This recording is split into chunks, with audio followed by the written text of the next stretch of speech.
Het lieke alle jaren zo mooi, zo'n Tjinilien. De boeren konden haar stront kwijt en maar de hield iets verder oprende energieprijzen leidde winst uit de vergisters voor het griepen.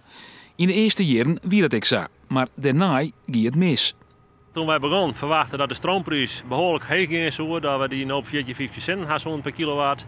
Nou, dat is net gebeurd. Daarnaast de machine, die hield volle meer onderhoudskosten dan verwacht gingen. En wat extra geld opleveren maakt naast de stront van de kei, dat zijn de bijproducten, de koopproducten, wat oorblijft in de humane industrie. En die kregen we eerst van 0 centen op het hiem. En die kost je nou behoorlijk geld.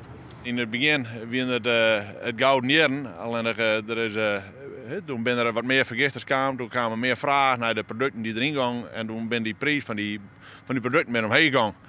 En toen waren de marges maar krapper en krapper en krapper. En op dit moment ben er vergisters die hadden moeilijk mee. De boeren krijgen alleen nog maar yield voor elektriciteit die uit het biogas opwekt wordt.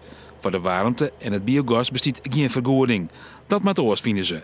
En zo zijn er nog volle meer mogelijkheden om de financiële opbrengst uit de vergisters te vergrutsen. Heegnedig, want als het zo trog gaat, komt het net goed.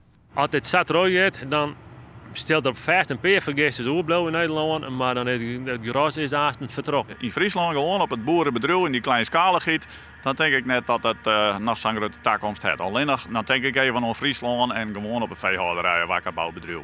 Er binnen een soort verwieting richting de oerhiet. Er is geen rekening houden met de verrooiende omstandigheden van de aroniëren. En er binnen te volle regels die het succes in het paard stenen. Zoals je weet, de beurs in Den Haag is leeg. Dus daar hebben wij net zo vol te verwachten. Maar een aantal regels aanpassen kan wel. Maar Den Haag verschoelt ze dan vrij vaak weer achter Brussel. Dit mij net en dat mij net. Maar ik zeg altijd, waar een wil is een weg. Ze moeten zien naar onze buurland. Daar wordt positiever green energie ontstaan. Daar is het wel een succes. Hier in Nederland willen we voor een dubbeltje op eerste rang. Als ze echt voor green energie gaan willen, dan zullen ze daar in investeren.